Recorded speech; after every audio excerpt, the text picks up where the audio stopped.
Este programa es posible gracias al equipo conformado por Gitanjali Suárez, Inmaculada Sebastiano, Melanie Pieruzzi, Carlos Javier Virgües, Fernando Camacho y Giancarlos Caraballo, y a todo el equipo de operaciones radio y Mundo UR. También puedes seguir la transmisión en vivo en mundour.com.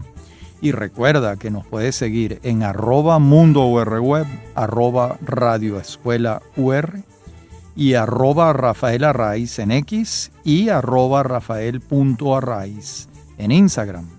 Venezolanos ya está disponible en el canal de YouTube de Unión Radio Cultural.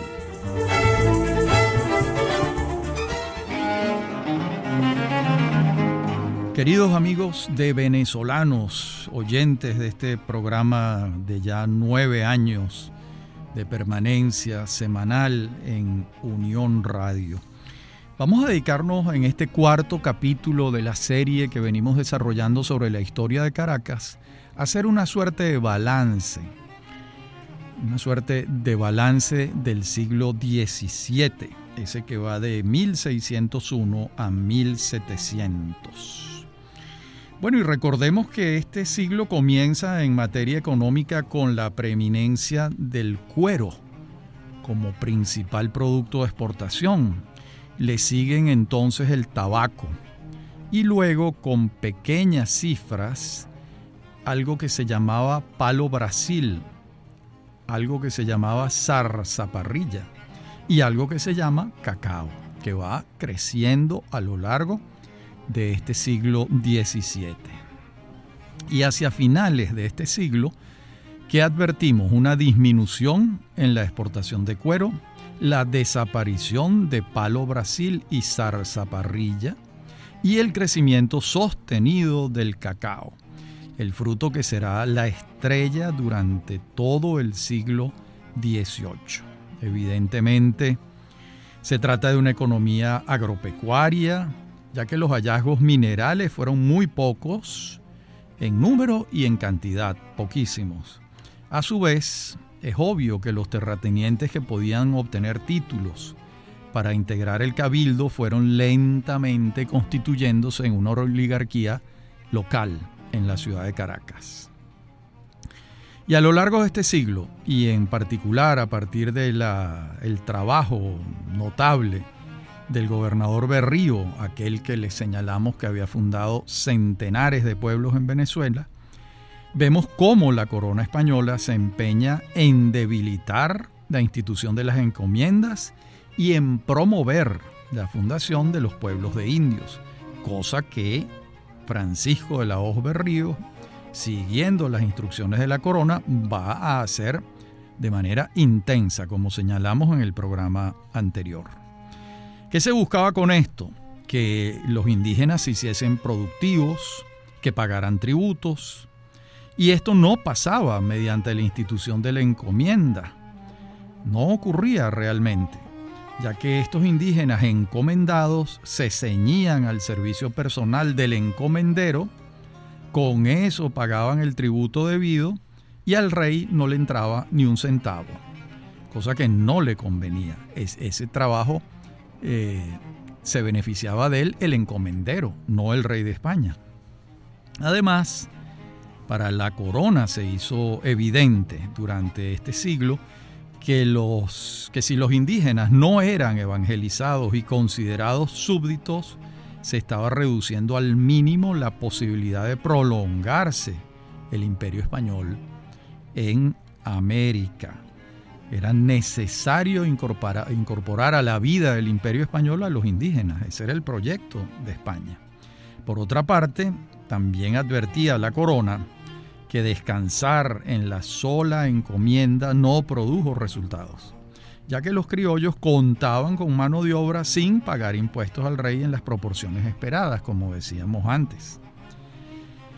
Así como es evidente que durante el siglo XVI se fundan las ciudades para blancos, será durante este siglo XVII que hemos venido historiando cuando se establezcan los pueblos para indígenas, que al día de hoy muchos de ellos son ciudades de mediana y de gran magnitud, en pocas palabras, La labor urbanizadora del siglo XVI se completa en el siglo XVII, este que hemos estado viendo, gracias al empeño de las autoridades políticas y muy especialmente de las eclesiásticas.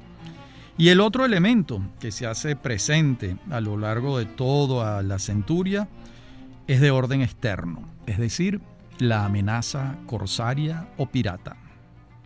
No olvidemos que durante este siglo España pierde muchos territorios insulares en el Caribe que pasan a manos holandesas, francesas, inglesas. Y además, la costa venezolana fue muchas veces vulnerada por los piratas. En particular, Maracaibo y Gibraltar fueron varias veces saqueadas y quemadas, así como fueron desafiadas y ocupadas también Margarita, La Guaira y Puerto Cabello. Y además de la búsqueda de botines y el cobro de rescates por parte de los corsarios ingleses y franceses, los holandeses se llevaron la sal de Araya y la tortuga con una insistencia obsesiva. Recordemos que en aquellos tiempos la sal era la nevera del mundo. ¿Por qué? Porque los alimentos podían conservarse en sal durante muchos días. De modo que no solo era un ingrediente culinario, sino era un instrumento de la conservación de los alimentos. Y estos desafíos hacían evidente que las defensas fortificadas de las costas venezolanas eran precarias y supusieron esfuerzos económicos y humanos importantes por parte de la corona, ya que había que levantar fuertes artillados para la defensa, pero es evidente que no fueron suficientes. Es difícil imaginar lo que significó durante décadas vivir en Maracaibo, donde en cualquier momento llegaba una flota pirata y no había manera de defenderse y la ciudad quedaba arrasada por el fuego. Bien, las últimas resistencias indígenas se dieron durante esta centuria, lo que indica que algunas etnias como los Girajaras, hoy en día en el estado Lara, no pudieron ser sometidas durante la centuria anterior y en consecuencia no se puede decir que el trámite de la conquista quedó resuelto en pocos años del siglo XVI, no. Al menos en regiones neurálgicas, donde algunos indígenas prefirieron enfrentarse y morir que asumir dioses ajenos y una cultura extraña. Eso fue lo que prefirieron, enfrentarse y morir. De modo que puede afirmarse que durante esta centuria se solaparon dos procesos. ¿Cuáles serían?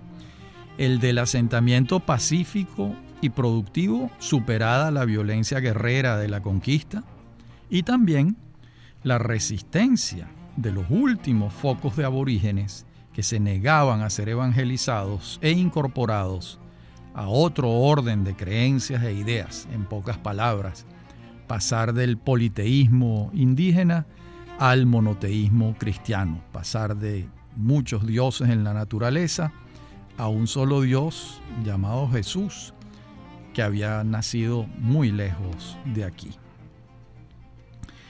Y resalta durante esta centuria la conformación de un estamento que va a ser decisivo para el futuro de Venezuela, los criollos, reunidos en el Cabildo, gracias a la venta de los cargos que lo integraban. Y es evidente que se fue formando una clase social adinerada con poder política, y esto se demostró en varias oportunidades en que la corona prefirió la suplencia de los alcaldes que la de la Real Audiencia de Santo Domingo. En el caso de la muerte del gobernador, lo explico. Durante el periodo de los Austrias, que es en donde estamos, en este siglo XVII, moría el gobernador y lo sustituía un alcalde. Esto va a cambiar con los Borbones. Con los Borbones no va a ser así, porque estos advierten que los criollos comienzan a ser una amenaza más que un factor de estabilidad imperial. Pero eso va a ocurrir en el siglo XVIII. Eso lo veremos más adelante. En este que estamos revisando, el siglo XVII, como les dije antes, regido por los Austrias o los Habsburgos, la importancia que fueron adquiriendo los criollos cabildantes es notoria. Quizá el mejor ejemplo sea el que mencionamos antes, Garci González de Silva, quien no solo desempeñó todos los cargos del cabildo y encabezó muchísimas expediciones militares para reducir a los indígenas sublevados, sino que se hizo inmensamente rico a lo largo de una vida muy dilatada, muy larga. Por supuesto, su caso es excepcional, pero emblemático de hasta dónde podía llegar un peninsular criollizado en su camino, en su andadura. En la próxima parte del programa veremos entonces cómo continúan estos hechos a lo largo del siglo XVII que hemos estado examinando. Ya regresamos. En breve continúa Venezolanos. Somos Unión Radio Cultural.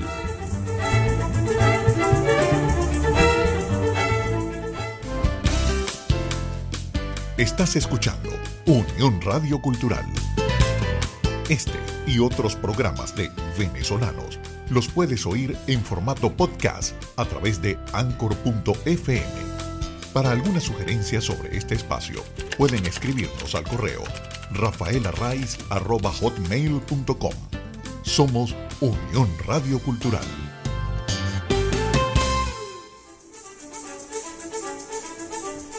Estamos de regreso con Venezolanos. Somos Unión Radio Cultural.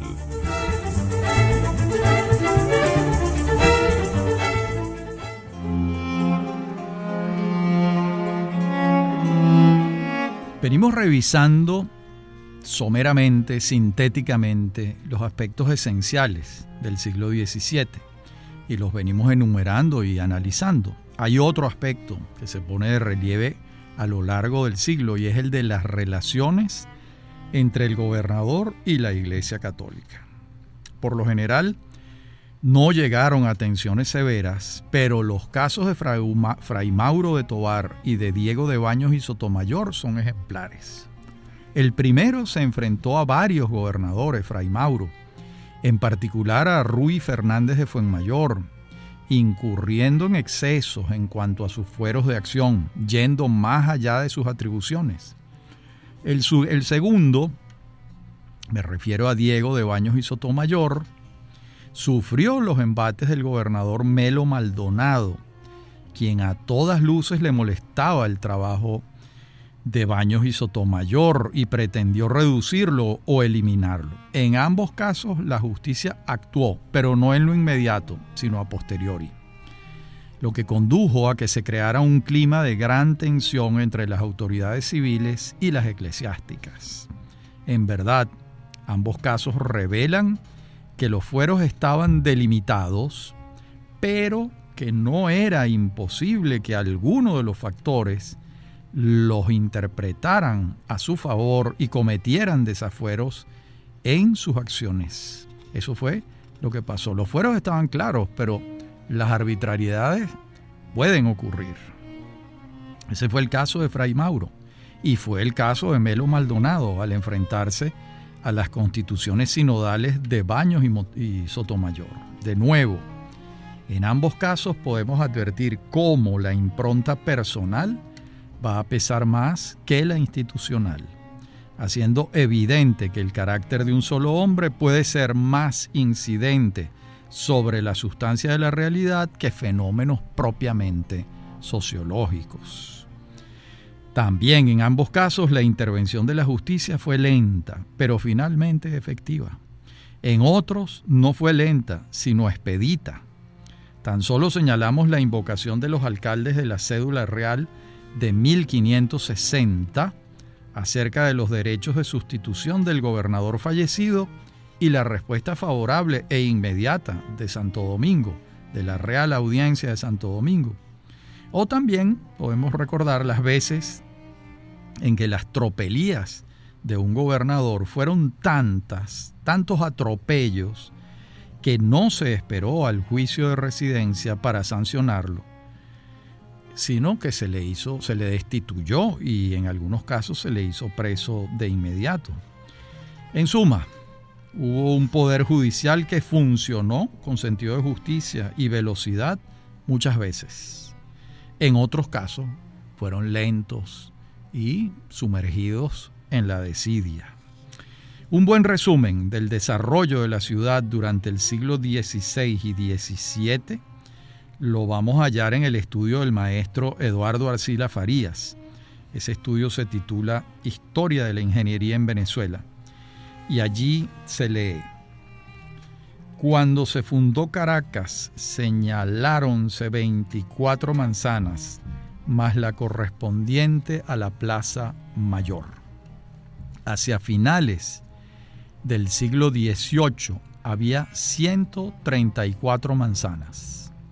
Como todas las ciudades venezolanas, surge de la nada, pues no ocurrió como en otras zonas americanas, donde los colonizadores encontraron una base indígena a la que se superpone la estructura urbana española.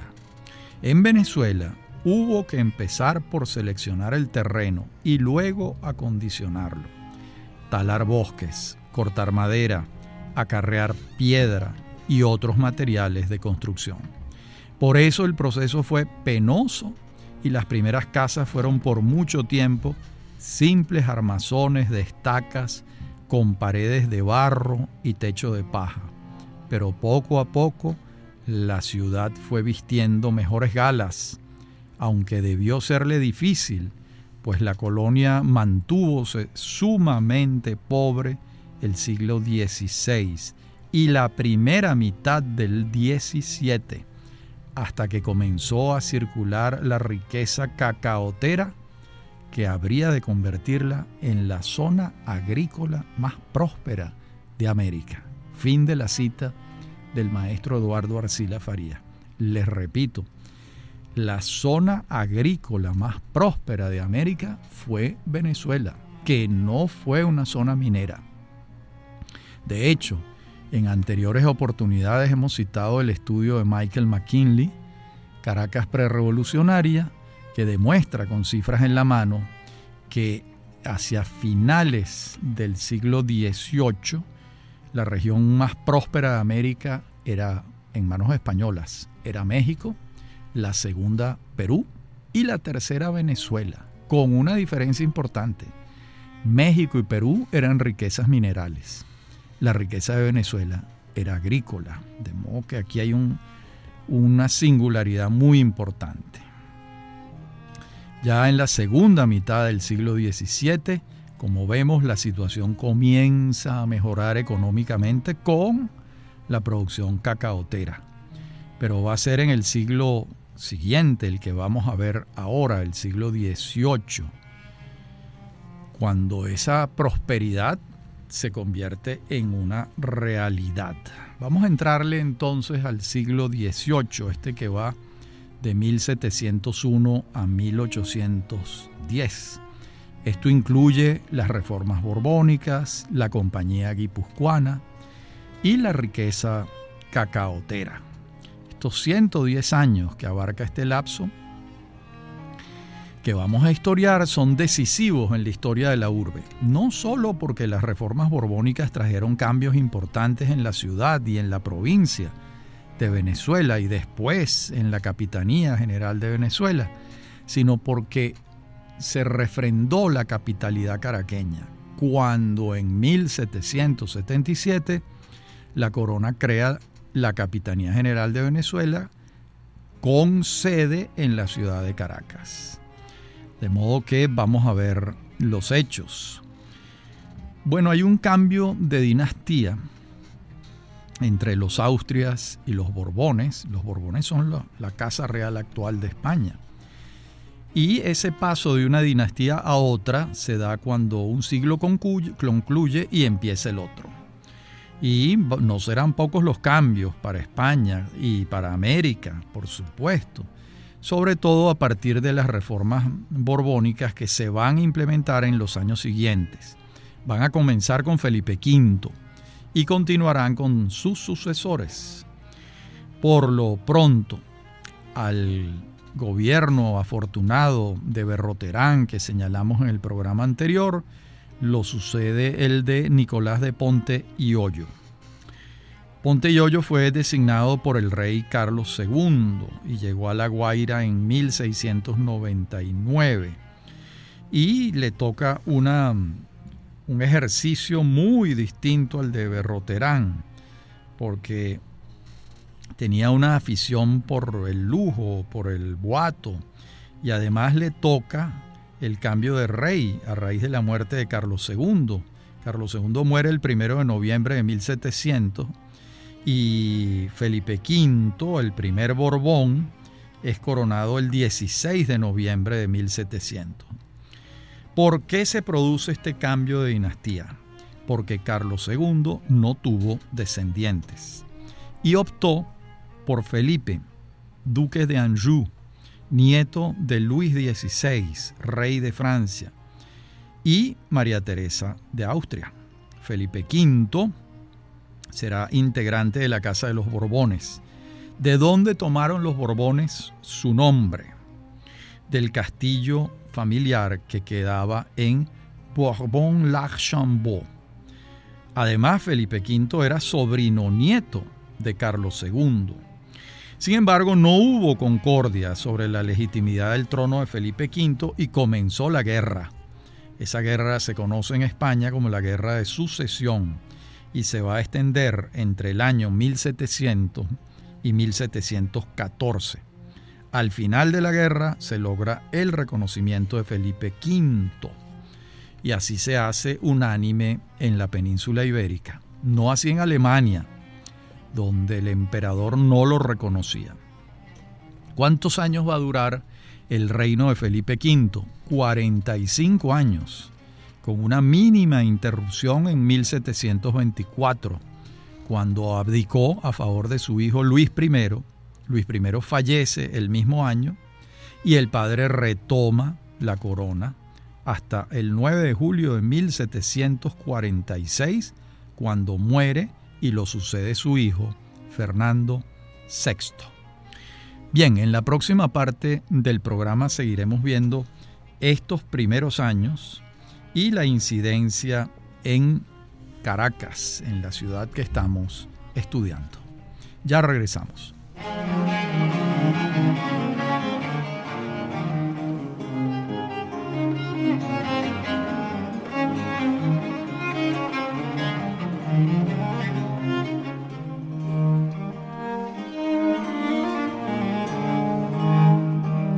En 1703 comenzó a observarse una conducta extraña en el gobernador de Ponte y Ollo.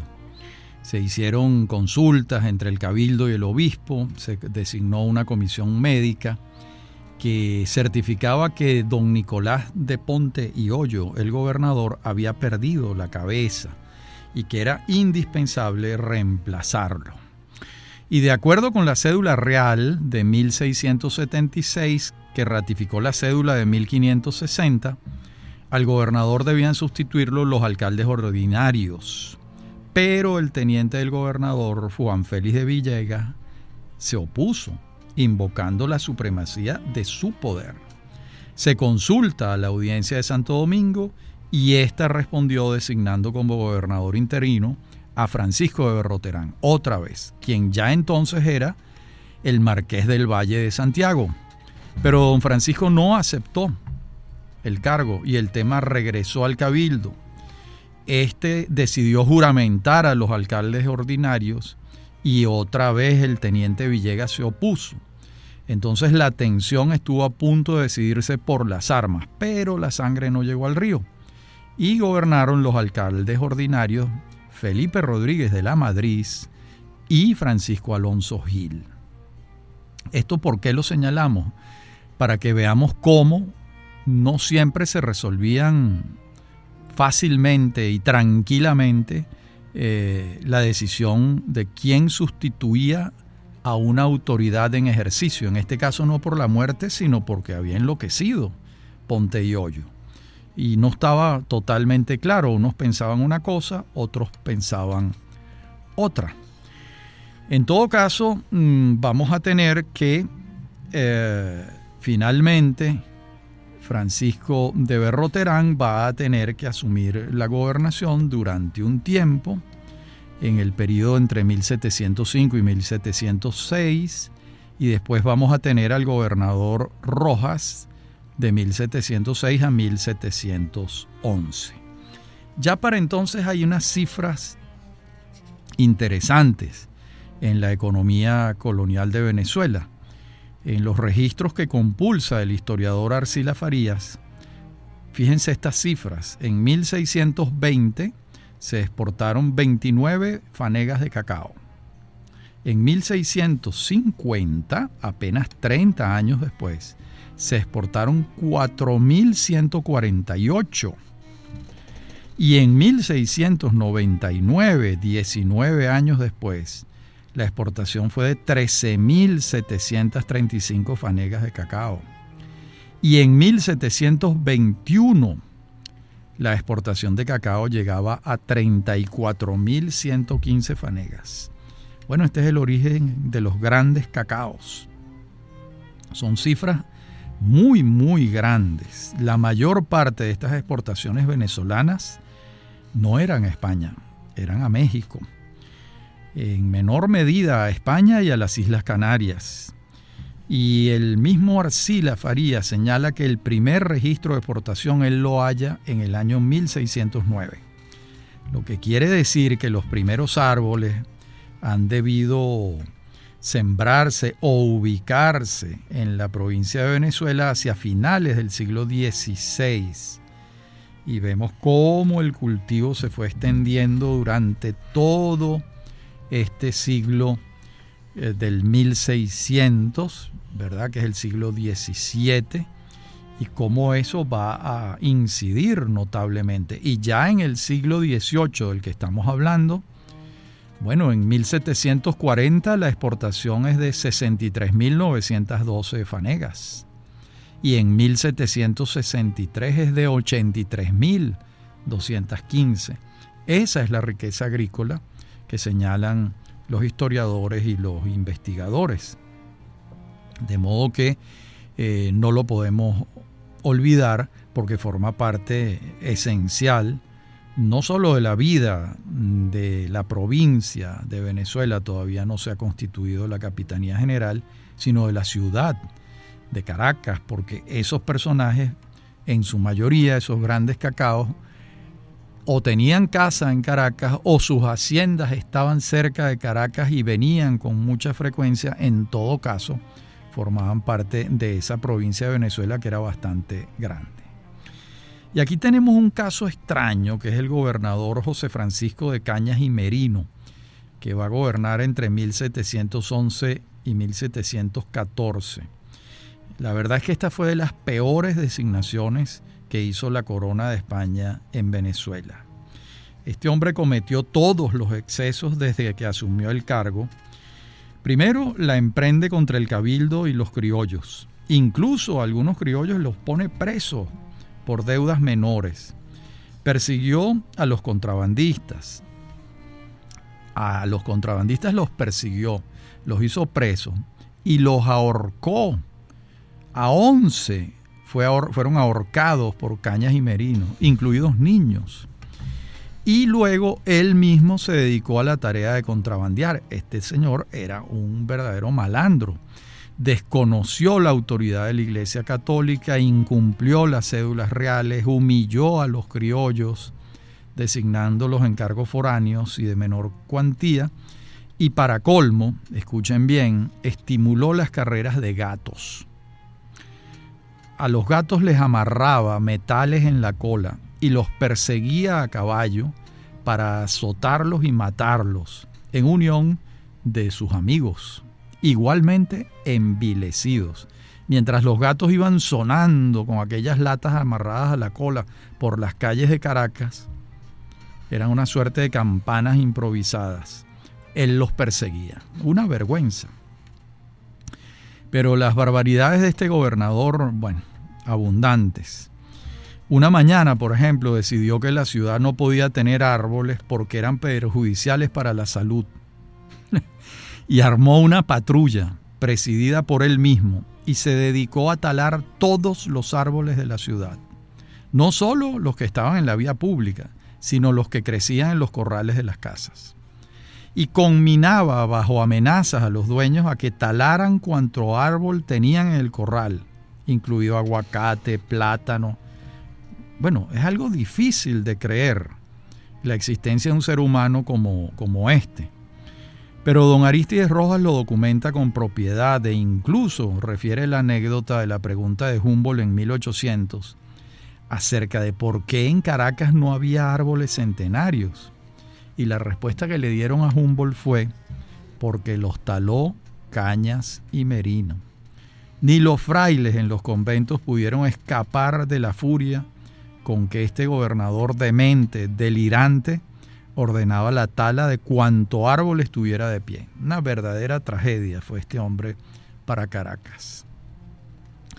Los criollos en el cabildo formaron un expediente en secreto con todos los delitos, se lo enviaron al rey y el rey reaccionó favorablemente y envió a un oidor, a Jorge Miguel Lozano y Peralta, quien puso preso al gobernador, designó a los alcaldes ordinarios como sustitutos y enviaron a Cañas a España.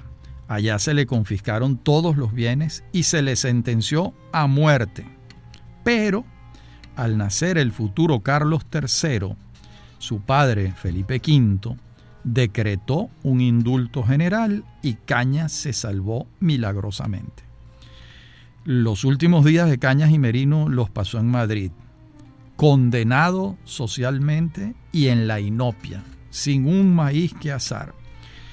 Bueno, y vamos a tener que lo sustituye entonces Alberto Bertorano y Navarro en 1715. Y no es mucho lo que podemos decir de este breve gobierno. Sí, el de Marcos de Betancur y Castro, que llega en 1716. Pues aquí van a empezar unos temas muy interesantes, porque empieza a discutirse quién tiene supremacía sobre Caracas como provincia de Venezuela, si el virreinato de Bogotá recién fundado o la Real Audiencia de Santo Domingo, que era tradicionalmente la instancia superior de los gobernadores en Venezuela, de los gobernadores en Caracas. Y en 1720 el virrey de Bogotá, Jorge de Villalonga, ordena la destitución y prisión del gobernador Betancur, acusándolo de contrabando. Ordena también la asunción del cargo por parte de Álvarez de Abreu.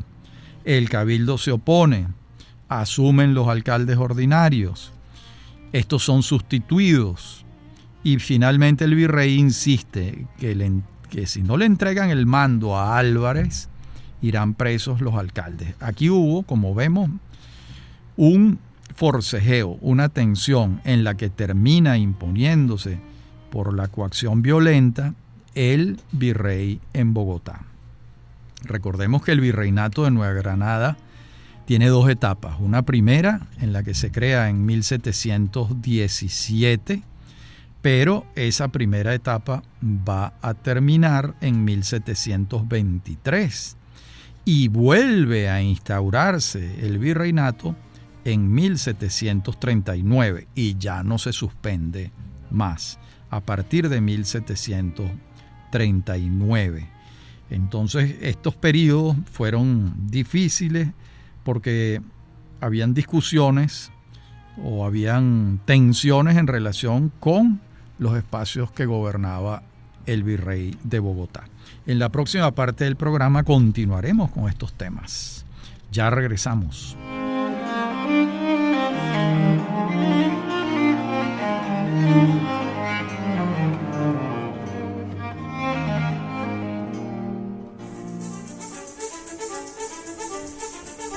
En breve continúa Venezolanos. Somos Unión Radio Cultural.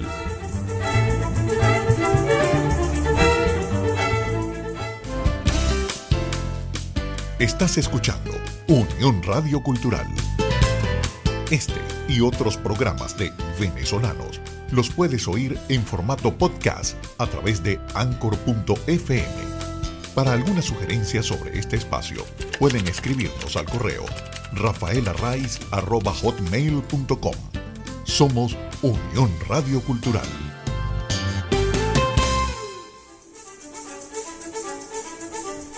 Estamos de regreso con Venezolanos. Somos Unión Radio Cultural.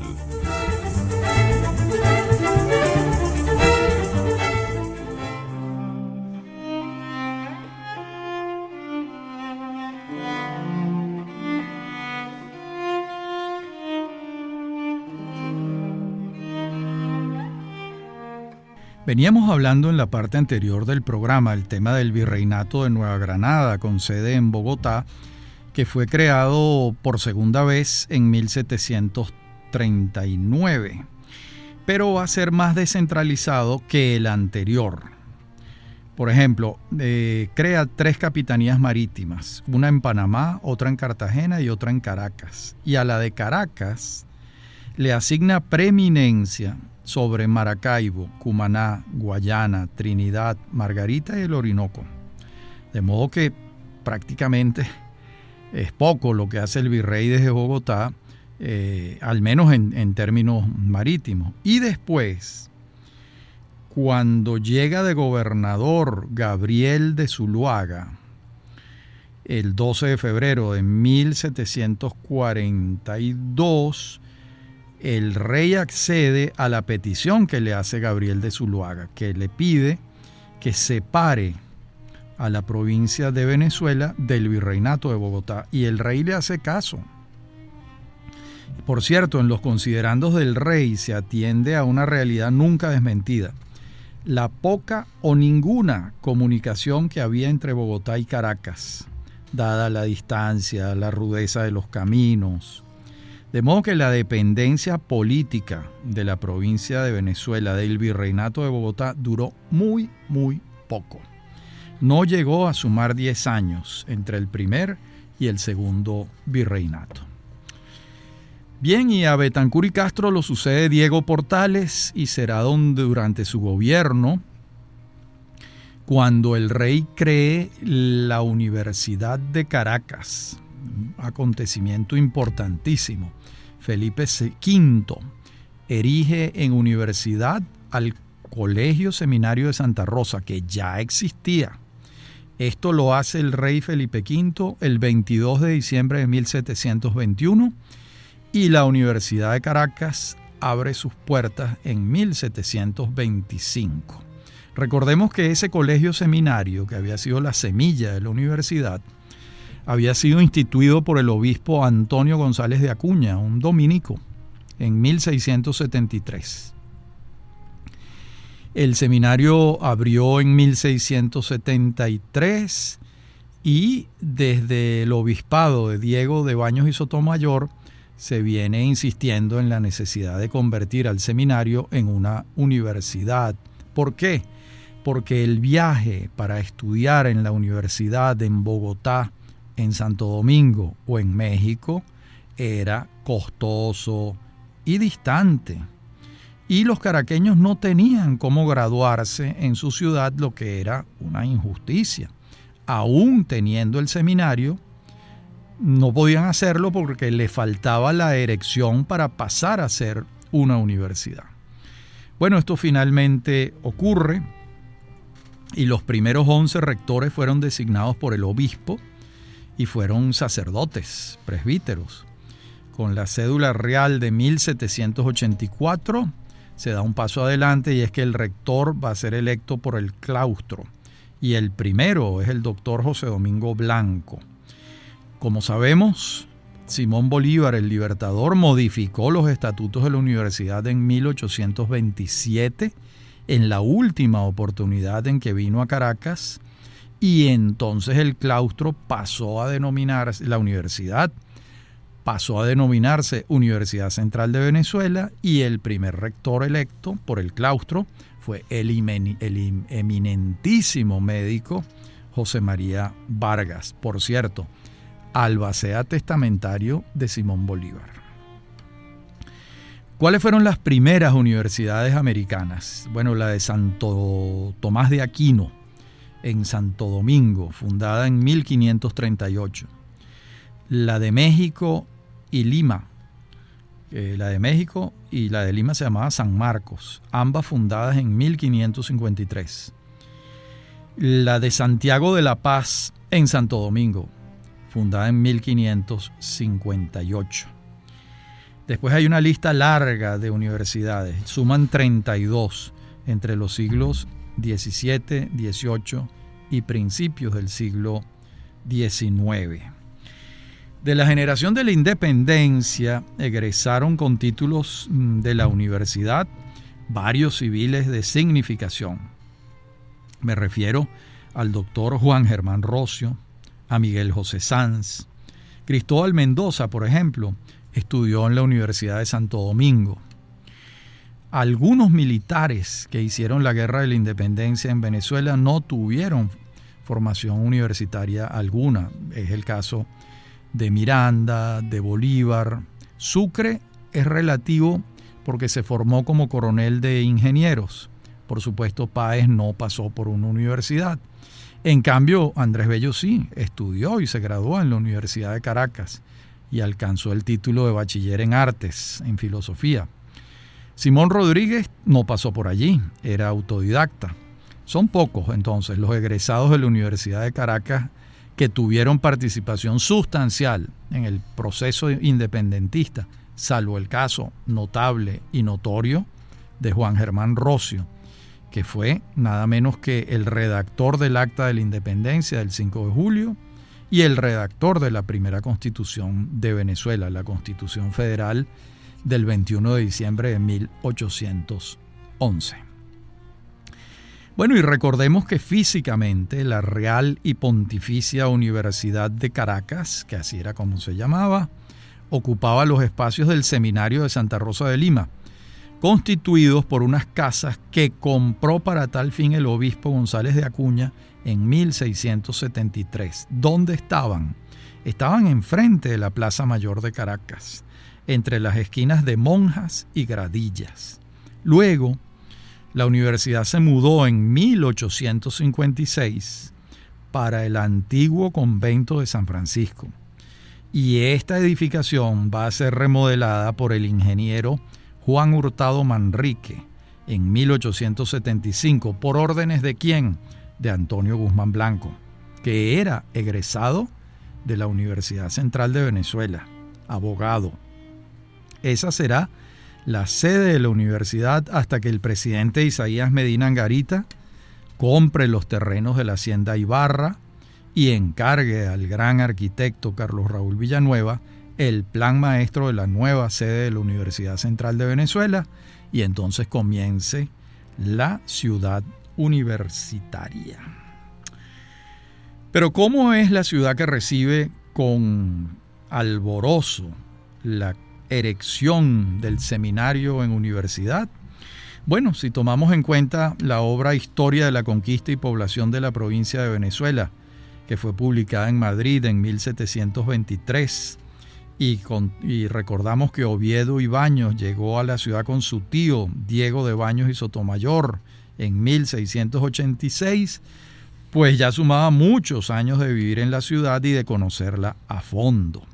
El propio Oviedo y Baños aceptaba haberse basado en las noticias historiales de las conquistas de tierra firme en las Indias Occidentales de Fray Pedro Simón, y este a su vez confesaba haberse fundamentado en el manuscrito de Fray Pedro de Aguado, recopilación historial de Venezuela.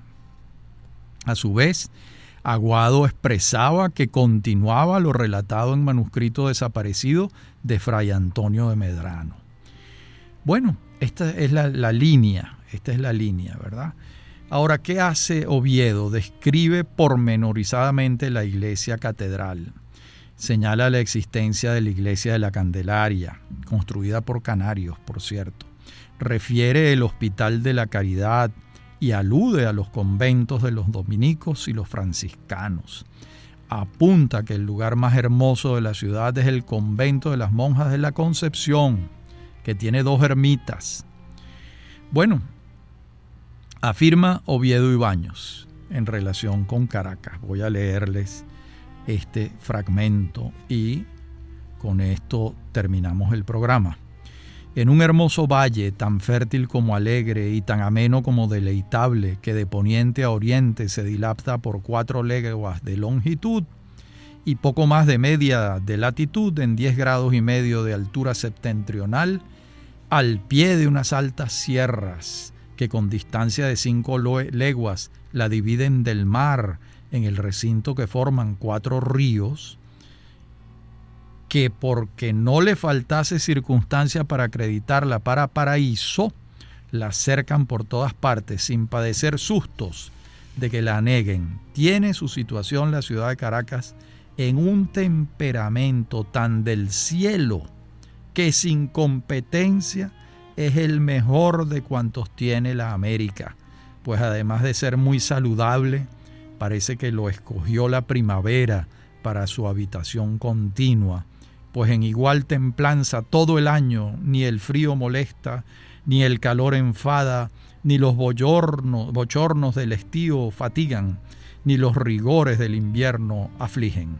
Sus aguas son muchas, claras y delgadas, pues los 4 ríos que la rodean a competencia la ofrecen sus cristales, brindando al apetito en su regalo, pues sin reconocer violencias del verano, en el mayor rigor de la canícula mantienen su frescura, pasando en el diciembre a través, a más que frías, sus calles son anchas, largas y derechas, con salida y correspondencia en igual proporción a todas partes, y como están pendientes y empedradas, ni mantienen polvo ni consienten lodos, sus edificios los más bajos son por recelo de los temblores, alguno de ladrillo y lo común de tapias, pero bien dispuestos y repartidos en su fábrica.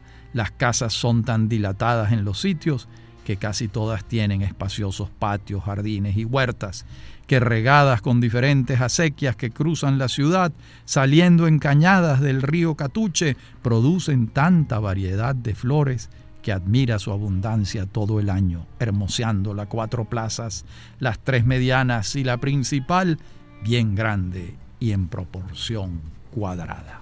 Hasta aquí esta descripción hermosísima de Oviedo y Baños. Hasta nuestro próximo encuentro, que será el capítulo 5 de esta historia de Caracas.